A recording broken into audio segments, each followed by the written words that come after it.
Hi, good morning. My name is Catherine Olea. Thank you for coming to Profile Power Up, Mastering LinkedIn and Handshake.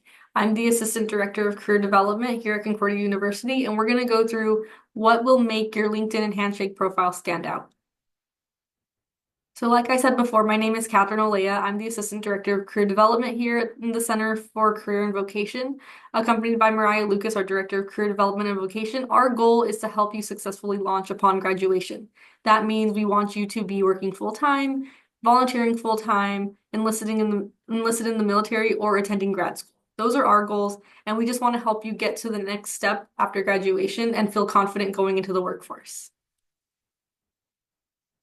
So I want to play this quick video from LinkedIn showcasing what exactly LinkedIn is. If you're watching this, chances are good you want to get a job. You want to go from student to rising star, and you want to avoid eating the same meal over and over and over again. Good news, you're in the right place. That's right, LinkedIn. It's not just for top executives, it's not just for old people with heavy briefcases. It's for you, and it's the perfect place for you to start your professional story. Say you want to get a job in New York City. You've never been there before, but that's okay because you have LinkedIn on your side. You start by creating your profile. You give it love because you know it's what recruiters are looking for day and night. It's your resume that never sleeps. It's your flashing neon sign that says, hire me, for the love of all that is good in this world, hire me. Then you start making connections. Alumni working in New York? Yes. Recruiters at top companies in New York? Yes. Your mom's best friend? Yes. You start imagining whose shoes you want to walk in. You think, wow, this is a lot of deep stuff to consider.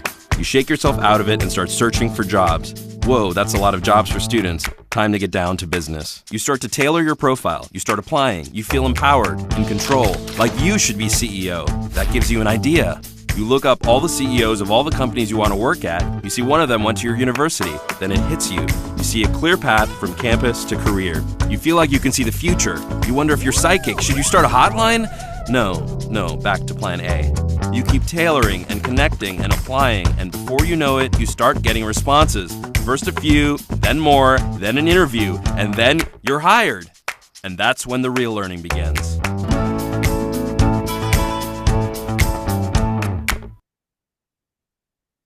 So I hope that video helped introduce you a little bit to what LinkedIn is. I know I personally have my dad on LinkedIn. I have my brother-in-laws on LinkedIn. I have as many people as possible, including all of my past colleagues from when I was a student at Concordia and as well as the jobs after Concordia. I've just tried keeping in touch with them and trying to be active just so that my connections are aware of what's going on in my professional life, and I'm aware of what's going on in their professional lives. Every now and then we'll message each other, congratulate each other on new job opportunities, things like that. So you just want to make sure that you're very active on LinkedIn.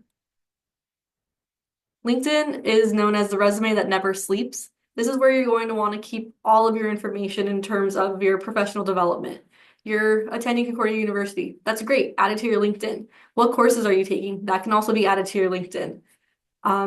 Basically anything and everything that you're doing, volunteer opportunities, any part-time jobs you might have, like I said, coursework, any major projects that you might have received great feedback on. Go ahead and add that to your LinkedIn as well. You can upload documents and just keep a running list of your resume.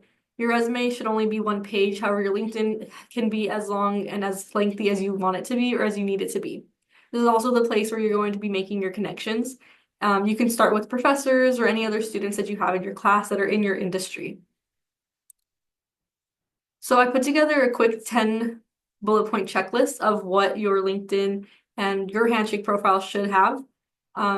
Both of these, this is really tailored towards LinkedIn, but as long as you apply these same principles to your Handshake profile, they'll blend together. So you want to upload an appropriate photo. That means it should be from your shoulders up with a nice neutral background. That's good. That would be classified as a professional photo. You don't want to be uploading your birthday photos, you at the beach. You want to be dressed in nice professional clothing as well. You're going to want to write a punchy headline, something that catches the reader's attention. Who are you and what are you looking for? That's essentially what they want to know right away when they look at your profile. You want to complete your summary statement. Your summary statement can be a little bit longer. I would equate it to somewhat of a cover letter when it comes to your LinkedIn profile. Your summary statement is essentially saying what it is you're passionate about, how would you classify yourself now in terms of your career readiness, and what is it that you're looking for? What is it that you're trying to accomplish in a potentially new role? You want to be smart about your experience. So, like I said, add everything that you've done in your experience and make sure that you highlight the key ones that when you are ready to be looking for positions. Those are the ones that you're going to pull and create a resume with. You want to complete all of your profile sections. At the top of your LinkedIn, there should be a pop-up, especially if your LinkedIn is brand new. The pop-up will tell you what profile sections should be completed in order to have your profile show as a complete profile.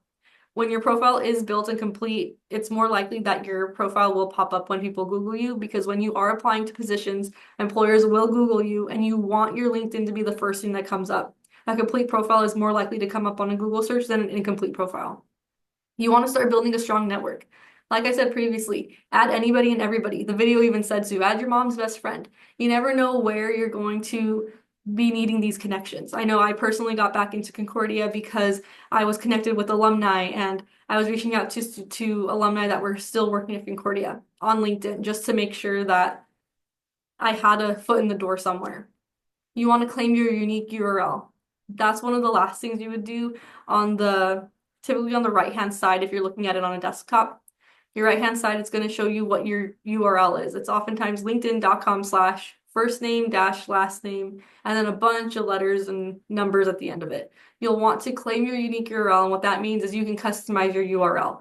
You want it to be just your first and last name. However, if your name is somewhat common, and that URL is already taken, it's okay to add a couple numbers or even your middle name. You want to share your work. All of your work is great work. So you want to make sure that anything that you're getting good feedback on from your professors or anything that your professors boasted about, anything, it could be a PowerPoint presentation, a report, a paper, anything that you've done. It could even be work that you've done as part of a club. Did you take minutes and these minutes were just really great? You can upload all of that stuff to your LinkedIn to show your work. You also want to use keywords for endorsements. This is a time where you would think about the industry that you want to be going into. For example, I was going into behavioral science with the understanding of I wanted to go into therapy. So I was looking for endorsements and keywords that were revolving around therapy. As a PAL, I was able to counsel students. I was able to um, navigate different crises that came up. You'll want to be able to use the keywords that are specific to your industry and take from your experiences to highlight those. And if you've worked with any faculty or managers or anybody that's overseeing you, you want to make sure that you ask them to maybe check out your LinkedIn and see if there's any skills that they can go on there and endorse for you. You also want to make sure that you're active on Handshake by checking out LinkedIn content as well as Handshake content. The content that should be showing up on your feed should be industry specific, so make sure that you're following industry specific topics, industry leaders. By doing so, you're showing and engaging in your industry, and it'll just keep you at the top of what's going on in the field that you're potentially wanting to enter into. So that's all that I have for LinkedIn and Handshake. If you have any questions, feel free to make an appointment via Handshake or feel free to stop by the Career Studio. Our office hours are Monday through Friday, 8 a.m. to 4:30, and we're located above the library. Yeah, I look forward to seeing you. Thank you so much.